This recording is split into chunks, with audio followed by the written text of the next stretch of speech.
While the little village of Susa prepared to go to bed, rain clouds hung overhead. The surrounding cottages and neighboring villages, the vast cocoa plantations, the rice farms in the swamps, and the thick tropical rainforests all were destined to be drenched this night. The pregnant clouds blurred the view to the stars and the half moon. Birago heard the wind sweeping across the compound, rolling empty cans and shaking the metal drying lines that ran from one end of the roof to another. She wondered if her snoring daughter had removed all the clothes from the lines. She had asked her to, but when Nya was sleepy, she could not be trusted even to hear instructions, let alone obey them. She must check. As she opened the door, a cold wind hit her face, blew her, her cover cloth about and forced the door ajar. She quickly threw the cloth around her waist, banged the door, and stepped out into the darkness. The wind rushing through the tall trees wailed past her. She was right. In the flashes of lightning which cut across the bleak sky, she could see three clothes still hung on the line. A few raindrops fell on her arms and bare back. While she was outside, she placed some large cans at the corners of the roofs to collect water. Then she hurried back to her room. The rush of the wind over the tall trees rattled the leaves. It came slashing across the length and breadth of the sleeping village. It was a mighty wind, and she lay listening to the drumming of raindrops on the zinc roof. A sudden brightness lit the opening on the side of the closed door. It was followed almost immediately by a cracking of thunder that filled the silence with a long boom. She heard it pass, crashing into the deep forest far, far away. The rain gathered momentum and was soon pouring down in sheets. It was the wet season. Rain was life itself to Susa, and no farmer would dare raise a finger at the sky for an abundance of rain. Even children knew that a complaint about nature phenomena like rainfall was to drive God away. Birago remembered a legend she had often told her children. God used to be very close to earth, so close that any time the woman prepared food, all they needed from it was to cut a piece of the clouds, which was meat, and prepare food with it. But there came a time when the people complained that the clouds were too close and hindered the smooth pounding of their fufu. They complained so bitterly that God went away from them. Hence the clouds were now so far away in the sky. Birago pulled her cover cloth over her body. When she had the chance to reflect on her family, Birago often thought about the relationship between her husband and Goma, his sister. What could possibly be done to right whatever wrong had been committed? To make matters worse, her husband often tried to hide the problem from her. What was there between them that was destroying their relationship? They were the only people left of their family. How could they allow whatever it was to destroy them? Yet she felt sympathetic towards Goma and towards her husband too. Virago's thoughts turned to the rains. This season, they had been heavy and long. In the afternoon, she had been to the rice farm from some vegetables. She didn't like the way the swampy land was saturated with brown water. The small river they had to cross to get to their farm was running high. very close to the log bridge. Too much rain could kill the maize, revive the winds, and make normal everyday life difficult and irritating. But you did not complain, only in your thoughts. She settled her mind to rest. In the darkness, Ya stretched her legs and body. She turned under her cover cloth and yawned. The snoring ceased, and so did the restlessness. But Ya ground her teeth, and Birago had her mama something under her breath. She ignored it. One of those sleep thoughts, but Ya murmured again. They are coming for us. It was surely sleep talk. Birago leaned over and tapped her soothingly. Ya did not usually talk in her sleep. She simply ground her teeth and snored occasionally. They are calling us, Ya said again, loud and clear. Sleep, sleep, said Birago. Then she remembered that it is a person spoke in his sleep. You should wake him and lull him to sleep again. That was what Birago did. Now Birago herself was feeling sleepy, but as she dozed off, she could hear faintly, Mother, they are calling you. They say you should come. This time Birago ignored her daughter. The torrential downpour soaked the village through and through while Susa slept on. Once in a while, a dog could be heard howling faintly, the sound swallowed by the heavy drums and the wind in the forest around. Birago was a light sleeper. An uncomfortable inch reached her foot. She kicked hard and was momentarily awake. She woke to find her daughter still talking. Mother, let's go. They are calling us. Shall we go? Birago shook her daughter again. Yeah, yeah. Sleep, sleep. Keep quiet and sleep. All went silent again, but Birago had second thoughts. She sat up, reached for the lantern which was burning low, and turned up the wick. The room beamed with light. She shook her, raised her into a sitting position on the bed, and tapped her shoulders to wake her. Ya was jerked awake. When she opened her eyes, the strong light hit her, and she raised her right hand to cover her face. What were you saying, Ya? Who was calling you? What? Birago studied her daughter's sleepy face keenly. As she stared at her, the girl dozed off. Birago put her in her own bed. She lowered the wick and lay beside her daughter. Even grown-ups, she knew, sometimes talk in their sleep. Soon, mother and daughter were snoring. The morning broke almost suddenly. When Birago opened her eyes, they had already crept into her room. She must have slept heavily. It was very unlike her to sleep till the laziest hen was out of the roost. Adu, Adu, yeah, she called her children who were fast asleep. Wake up, it's day.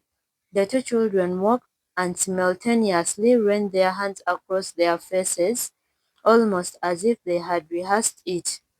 As Birago and her children adjusted to the morning, her husband and Mahama were already well into the day. Birago could hear them talking in the compound. We should finish that piece of weeding today, Mahama, Nemo said to his laborer, who was filling the ground with some of the rainwater in preparation of the farm. That piece, I think, is no work at all, Mahama replied, cocking the ground. Although he had spoken quite naturally, the sentence hung in the air, as if he was trying to please his master. He had spoken without raising his head. Now he did so, to find Nemo gazing up towards the eastern sky. Mahama followed the gaze and realized the sky was blackening behind the trees far away into the forest. Rain again? Mahama's voice betrayed his grumble. He added quickly, to dilute that displeasure. It looks as if it will rain. I thought so, Nemo said, adding, but dark clouds towards that side don't bring rain. If it was this side, he pointed to the north, yes. But that side, no. If it rains at all, only those beyond the forest will know, not us. The two men understood one another. No one wanted it to rain again, but no one dared say it. Nemo was right. It seemed that even those people beyond the forest would have no rain. The eastern clouds were beginning to despair, giving way to the rising sun.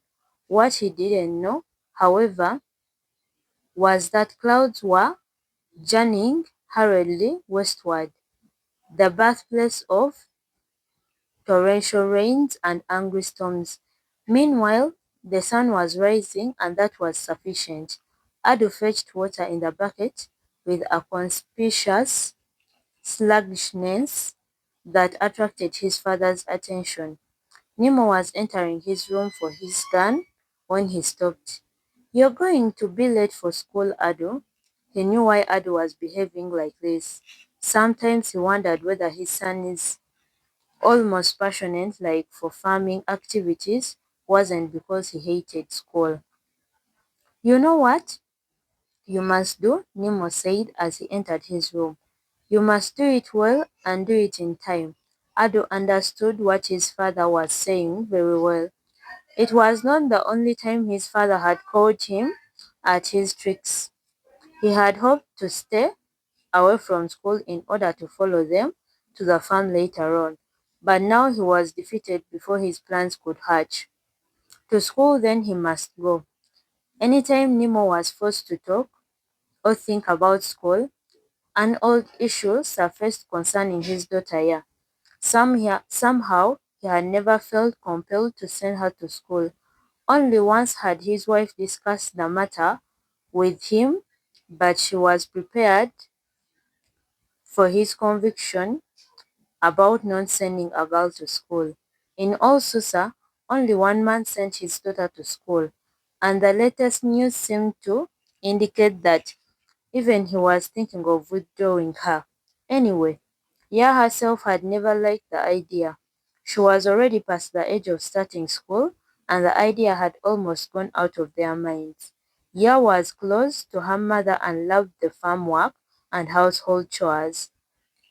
Nothing to worry about then, Nemo thought. That was his usual way of dismissing his consciousness on his daughter's schooling. Although he didn't quite like it, he felt helpless.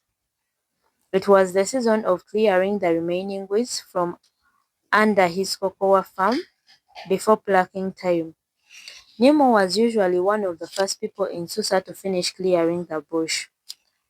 Early clearing made the cocoa yield big ponds, but the disadvantage was that the weeds grew again before plucking time, and there was nothing as irritating as plucking cocoa on the weedy farm. The sun was already above the trees when Nemo and Mahama got to the farm. The dampness all around could tell the enthusiasm of even the most seasoned farmer. It took Mahama longer than usual to get smoke to curl out of the dry sticks he managed to find. Whatever the case, fire must be kept burning. Smoke must be made to roam about among the trees. It was the symbol of life, of encouragement and strength. The women would later bring food, but food bought by women to the farmers on the farm usually did not taste as homely as the food the farmers themselves managed to prepare on the farm. Cocoyam, cassava, wind yam, and plantain.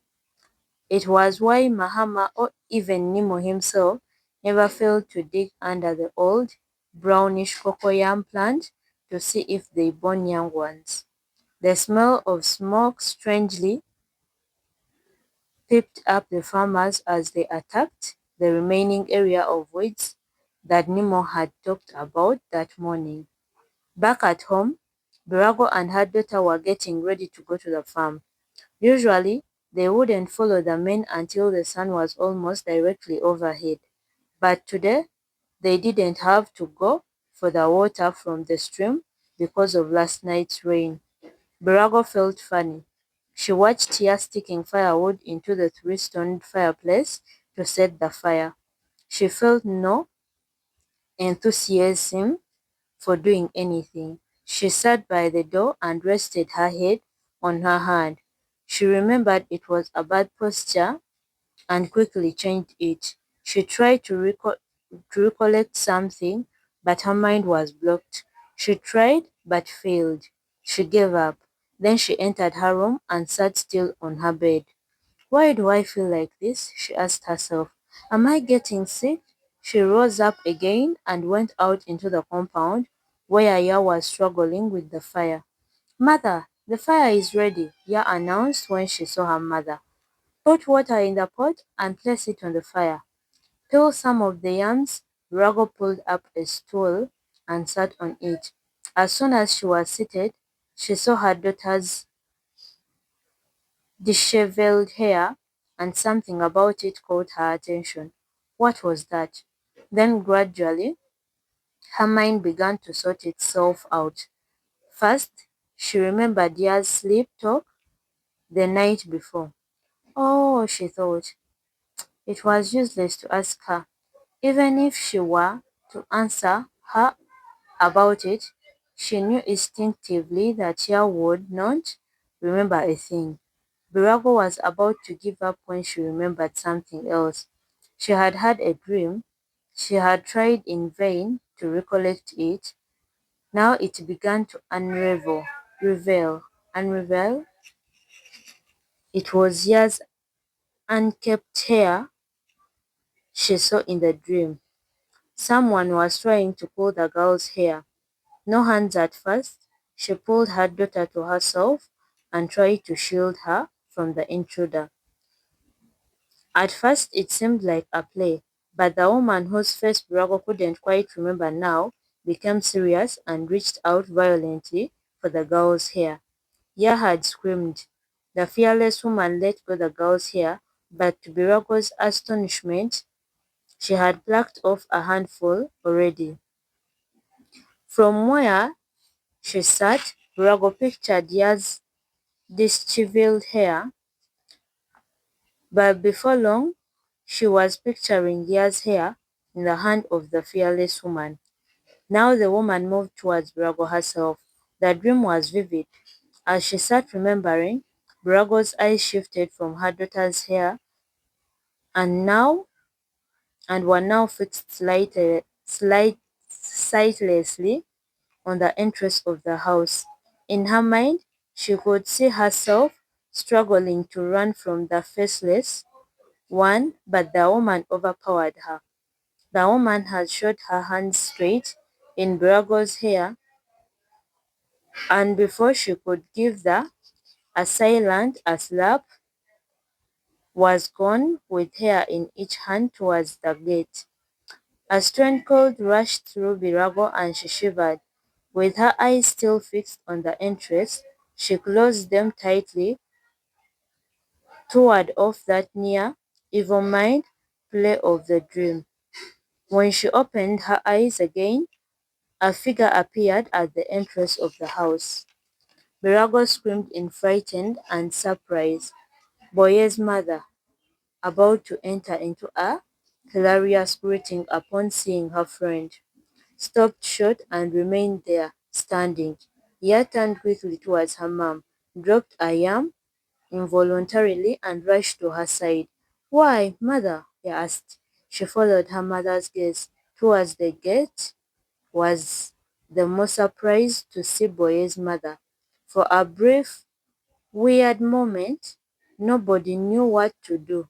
Boye's mother's face spelled bewilderment. She stood still, wondering whether to retreat or go forward. But Virago broke the spell. "Ah, look at that," she said with a long laugh, trying to make light for the situation. "I was just about to come and see you, and now you're here. Boy's mother. You, you've not come for us to go for water, I suppose. It rained last night, as though the sky was punctured." It was an attempt to cover up the unpleasant moment. It worked, Boy's mother, apparently unable to explain the fearful yell and unable to connect it with Birago, of all people, forgot about the confusion.